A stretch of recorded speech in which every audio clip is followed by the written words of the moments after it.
Hello दोस्तों, स्वागत है आपका एक और नई वीडियो में। तो आज की इस वीडियो में हम 10वीं बोर्ड परीक्षा के महत्वपूर्ण प्रश्नों को देखेंगे और ये हमारे सारे प्रश्न जो है वो गणित के रहेंगे। तो आज का हमारा पहला प्रश्न है, सभी वर्ग होते हैं। सभी वर्ग मतलब जो वर्ग पहले किसे कहते हैं, जिसका जो प्रत्येक कोण हो वो 90 डिग्री का हो और प्रत्येक जो भुजा हो वो बराबर हो। ठीक है दोस्तों, तो इसमें कहा गया है सभी वर्ग होते हैं। तो सभी वर्ग जो होते हैं दोस्तों वो आपके क्या होते हैं, समरूप होते हैं। क्योंकि आप देखेंगे इसमें जो होंगे सभी के जो मतलब की आकृति होगी एक ही होगी, सभी को 90 डिग्री का होगा। ठीक है दोस्तों, भले उनकी साइड जो होगी अलग अलग हो, लेकिन उसमें भी जो साइड होता है वो एक, अगर ये कोई मान के चलिए कि एक वर्ग है तो इसमें सभी जो आपस में भुजाएं होंगी वो बराबर होंगी। ठीक है दोस्तों, तो वर्ग जो है आपका एक क्या है, समरूप है। अगला प्रश्न आप देखते हैं, सभी समबाहु त्रिभुज होते हैं। जितने भी मतलब समबाहु त्रिभुज हैं, जैसे कि इस आकृति के समबाहु त्रिभुज किसे कहते हैं, जिसकी सभी भुजाएं जो आपस में बराबर होते हैं। तो समबाहु त्रिभुज वो जो होता है दोस्तों वो आपका एक समरूप होता है। फिर अगला प्रश्न हम देखते हैं, किसका कथन यह है कि दो समानांतर कोणिक त्रिभुजों की उनकी संगत भुजाओं का अनुपात सदैव समान रहता है। तो ये जो कथन है दोस्तों आपका है थेल्स का। थेल्स जो परिमेय है आपके लिए बहुत भी है एक तरह समझिए तो, और थेल्स का विलोम, ये दोनों परिमेय जो है सब्जेक्टिव में आपके आते हैं और काफ़ी मतलब कि हर साल समझिए तो रिपीट ही होते हैं। आप लोग इनको जरूर देख के जाइएगा, इनकी आने की जो संभावना है वो सबसे ज़्यादा है।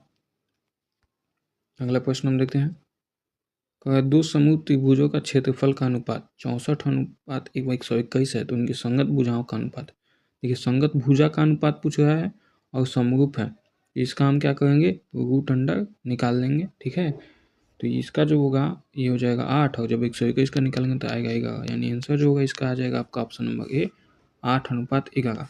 वहीं आपसे ये कहा था क्षेत्रफल मतलब कि क्या बोलते हैं, संगत भुजाओं दे दिया गया था और कहा था क्षेत्रफल निकालने के लिए, तो हम उसका स्क्वायर कर देते। ठीक है दोस्तों, अगला प्रश्न हम देखते हैं, अगर दो त्रिभुजों की संगत भुजाओं का समानुपाती है तो वो त्रिभुज क्या होंगे। मतलब कि दो त्रिभुज हैं, उनकी संगत भुजाएं जो हैं समानुपाती हैं। और समानुपाती मतलब मान के चले कि ये एक त्रिभुज है और ये दूसरा त्रिभुज, इसकी भुजाएं जो हैं 1:2:3 में, इसकी भुजाएं 2:4:6 में। यहाँ पे आप देखिएगा कि सभी जो भुजाएं हैं वो 1:2 में है, इसके डबल है। तो ये जो त्रिभुज होगा आपका ये एक समरूप त्रिभुज होगा। ठीक है दोस्तों, अगला प्रश्न हम देखते हैं, त्रिभुजों के तीनों कोणों का योगफल होता है। ये त्रिभुज मान के चलिए है तो इसमें तीनों कोणों का जो योगफल होता है दोस्तों आपका होता है 180 डिग्री। वहीं चतुर्भुज में बात करें तो सभी कोणों का योग मतलब सबों का कितना होता है, 360 डिग्री। ठीक है दोस्तों, यहाँ पे त्रिभुज कह रहा है तो इसका आंसर जो होगा 180 डिग्री हो जाएगा। अगला प्रश्न हम देखते हैं, दो समरूप त्रिभुज क्षेत्रफलों का अनुपात 9:4 है, तो उनकी संगत ऊंचाइयों का अनुपात, इसका भी हम रूट अंडर कर देंगे तो आएगा यहाँ पे आपका आंसर 3:2। अगला प्रश्न हम देखते हैं, दो समरूप त्रिभुज की संगत भुजाएं 3:5 के अनुपात में, तो इनके त्रिभुजों के क्षेत्रफल का अनुपात हो। देखिए यहाँ पे समरूप त्रिभुज के संगत भुजाओं के अनुपात है, तो अब क्षेत्रफल पूछ रहा तो हम इसका स्क्वायर कर देंगे। तो 3 का स्क्वायर करने पर 9 आएगा, 5 का स्क्वायर 25, यानी आंसर जो आएगा आपका 9:5 यानी कि 9:5 आ जाएगा, 9:25 जो कि ऑप्शन नंबर ए में है।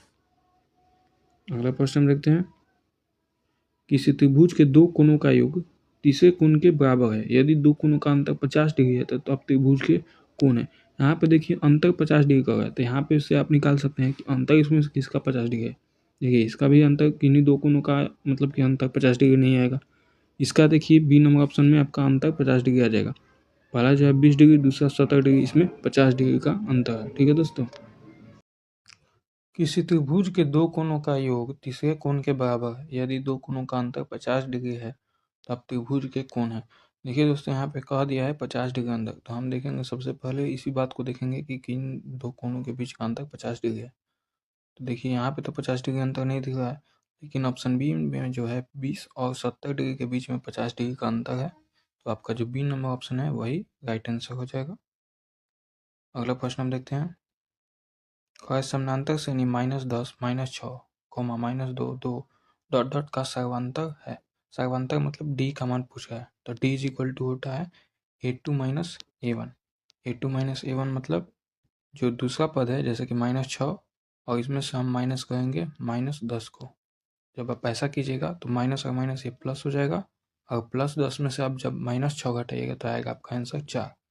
इसका जो आंसर है वो हो जाएगा आपका ऑप्शन नंबर बी, यानी कि 4। अगला प्रश्न हम देखते हैं। समानांतर श्रेणी जी को -4, -8, -12 का साग व अंतर है। इसमें भी आपका डी का ही मान पूछ रहा है। तो अभी हमने आपको बताया है डी इज इक्वल टू होता है A2 माइनस A1। तो यहाँ पे देखिएगा आप, A2 जो है आपका -4 है और A1 जो है आपका 0 है। जब -4 में से -0 जाएगा तो आंसर आएगा आपका -4, यानी कि इसका जो राइट आंसर है वो हो जाएगा आपका ऑप्शन नंबर सी, -4। अगला प्रश्न हम देखते हैं। निम्नलिखित में कौन समानांतर श्रेणी है। बताना है कि इन चारों में समानांतर श्रेणी जो है वो कौन है। देखिए पहला जो है वो समानांतर श्रेणी में नहीं, क्योंकि ये डबल होते जा रहा है। दूसरा जो है ये समानांतर श्रेणी में है। देखिए यहाँ पे 4 कम हुआ, फिर 4 कम, फिर 4 कम। इसका जो राइट आंसर है वो हो जाएगा आपका ऑप्शन नंबर बी। ठीक है दोस्तों। फिर कहा गया दोस्तों, y बराबर 10 का आलेख कैसी सरल रेखा होगी। ठीक है दोस्तों। तो y बराबर 10 का जो आलेख होगा, या अगर ये ग्राफ है तो y बराबर 10 कहीं यहाँ पे होगा, तो ये जो रेखा होगी आपकी x अक्ष के समानांतर है। ठीक है दोस्तों। इसका जो आंसर है वो हो जाएगा आपका ऑप्शन नंबर ए। अगला प्रश्न पर देखते हैं। बिंदु -12, -18 का भुज है। भुज मतलब x का मान। तो x का जो यहाँ पे मान होगा, जैसे कि अगर ऐसे है तो पहला जो होता है x का मान होता है, दूसरा y का। तो अभी बोले हैं भुज x का मान होता है, तो भुज यहाँ पे होगा आपका -12, जबकि आपका ऑप्शन नंबर ए में है। फिर अगला प्रश्न देखते हैं। बिंदु 6-7 का कोटि है। देखिए कोटि जैसे बताएं आपको, भुज अभी x का मान होता है, वैसे ही कोटि जो होता है y का मान होता है। तो यहाँ पे y का मान -7 होगा। अगला प्रश्न फिर देखते हैं। बिंदु 6, -5 का भुज है। भुज अभी बताए हैं x का मान होता है, और यहाँ पे आप देखेंगे x का मान जो है 6 है। अगला प्रश्न हम देखते हैं। बिंदु 2, -3 किस पाद में स्थित है।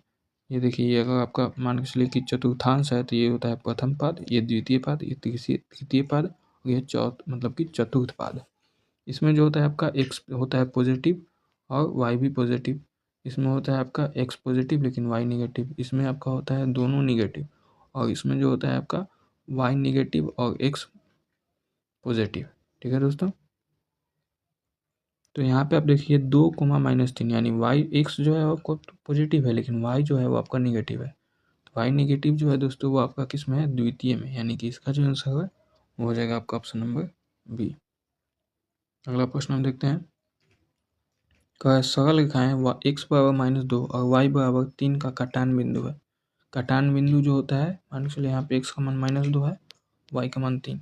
यही बिंदु जो होगा इसके रेखा का कटान बिंदु होगा, और ये जो है आपका ऑप्शन नंबर ए में है। अगला प्रश्न हम देखते हैं। कार्तीय तल में स्थित किस बिंदु 6, 4 के कोटि का मान होगा। इसमें आपकी कोटि का मान पूछा है। कोटि का जो मान होगा वहाँ पे क्या हो जाएगा, आपका 4 हो जाएगा। आज का हम अपना आगे प्रश्न देखते हैं दोस्तों। वाई अक्ष पर सभी बिंदुओं का भुज होगा। वाई अक्ष पर पूछ रहा है बिंदु का भुज। तो वाई अक्ष पर जो किसी भी बिंदु का भुज होता है वो क्या होता है, 0 होता है, क्योंकि वहाँ पर सिर्फ क्या होती है, आपकी कोटि होती है। तो आज की वीडियो में इतना ही दोस्तों, मिलते हैं अगली वीडियो में। तब तक के लिए चैनल को लाइक, सब्सक्राइब और शेयर जरूर करें। Thank you.